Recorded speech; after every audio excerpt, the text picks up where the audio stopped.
భారత క్రికెట్ జట్టులో మరో కీలక అధ్యాయం ముగిసింది. టెస్ట్ క్రికెట్ నుంచి రోహిత్ శర్మకు రిటైర్మెంట్ ప్రకటించడంతో జట్టు సారథ్య బాధ్యతలు ఎవరికి అప్పగించాలనేది బీసీసీఐ సెలక్షన్ కమిటీ ముందుకు అతిపెద్ద ప్రశ్నగా మారింది. గతంలో సౌరవ్ గంగూలీకి రాహుల్ ద్రావిడ్, మహేంద్ర సింగ్, ధోనీకి విరాట్ కోహ్లీ వంటి సమర్థులైన వారసులు సిద్ధంగా ఉన్నారు.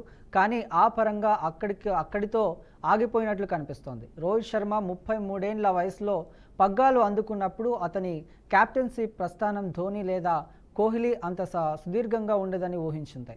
అయినప్పటికీ దాదాపు 4 ఏళ్ల పాటు జట్టును విజయవంతంగా నడిపించాడు.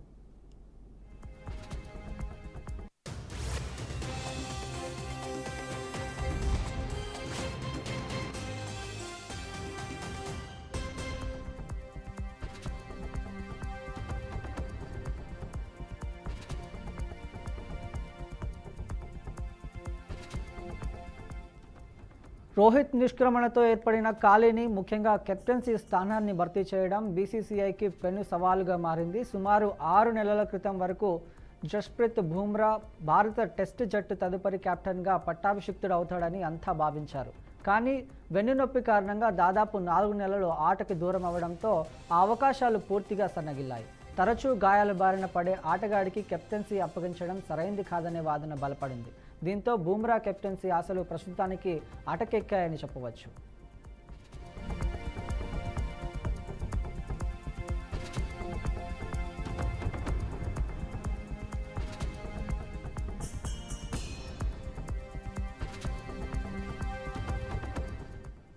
మరోవైపు ఈ రేసులో ముఖ్యంగా వినిపిస్తున్న పేరు శుభ్మన్ గిల్. 25 ఏళ్ల ఈ యువ ఆటగాడు ప్రభావితంతుడు, సుదీర్ఘ భవిష్యత్తు ఉన్నవాడు. గత ఏడాది కాలంగా బీసీసీఐ సంకేతాలను గమనిస్తే గిల్ భవిష్యత్ కెప్టెన్గా తీర్చిదిద్దుతున్నట్లు స్పష్టమవుతోంది. ఐపీఎల్లోనూ, గుజరాత్ టెస్టులోనూ అతడు నడిపించిన తీరు జట్టును పట్టికలో అగ్రస్థానంలో నిలపడం అతని నాయకత్వ లక్షణాలను నిదర్శనంగా నిలిపాయి. టైటాన్స్ జట్టు సభ్యులు అతని నాయకత్వాన్ని ఇష్టపడతారని అసిస్టెంట్ కోచ్ ఆశీష్ నెహ్రూ కూడా గిల్ ప్రశంసలు కురిపిస్తున్నట్లు సమాచారం. అయితే విదేశీ గడ్డపై గిల్ బ్యాటింగ్ ప్రదర్శన అతని కెప్టెన్సీ అవకాశాలకు పెద్ద సవాల్గా మారింది.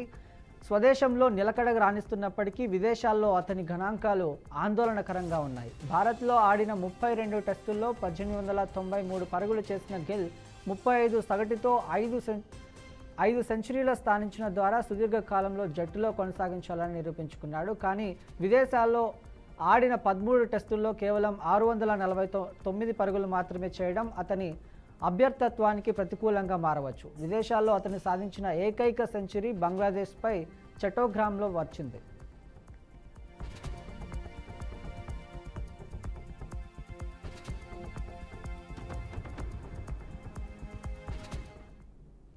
అదే కాకుండా విదేశాల్లో మరో 2 అర్ధ సెంచరీలు మాత్రమే చేసిన గిల్ 2021 ఆస్ట్రేలియా పర్యటనలో గబ్బాలో 91, మెల్బోర్న్లో 50 పరుగులతో టెస్ట్ క్రికెట్లో తన సత్తా చాటాడు. కానీ కాలక్రమేణా స్వింగింగ్ బంతుల ముందు తడబడుతూ నిలకడగా కోల్పోయాడు. త్వరలో జరుగుతున్న ఇంగ్లాండ్ పర్యటన బ్యాటింగ్ లైనప్తోనూ సీనియర్ ఆటగాడిగా గిల్కు అత్యంత కీలక సిరీస్ కానుంది. ఇక బుమ్రా గతంలో 3 టెస్టులకు భారత్ నాయకత్వం వహించాడు. అందులో 1 గెలిచి 2 ఓటమి చవిచూశాడు. రోహిత్ గాయపడడంతో ఎడ్ బాస్టెట్లో ఇంగ్లాండ్తో రీషెడ్యూల్ చేయబడిన 5వ టెస్టులో బుమ్రా తొలిసారిగా కెప్టెన్గా వ్యవహరించాడు. ఆ సిరీస్కు ఇంగ్లాండ్ సమం చేసింది.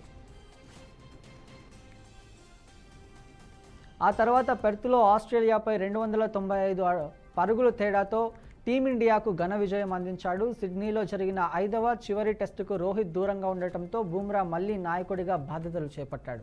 కానీ అదే మ్యాచ్లో తీవ్రమైన వెన్ను గాయానికి గురై జట్టుకు దూరమయ్యాడు. ఈ గాయం అతని పూర్తి స్థాయి కెప్టెన్సీ కలను కూడా దెబ్బతీసింది. దీంతో భారత్ టెస్టు జట్టుకు సరైన నాయకుడిని ఎంపిక చేయడం బీసీసీఐకి సవాల్గా మారింది.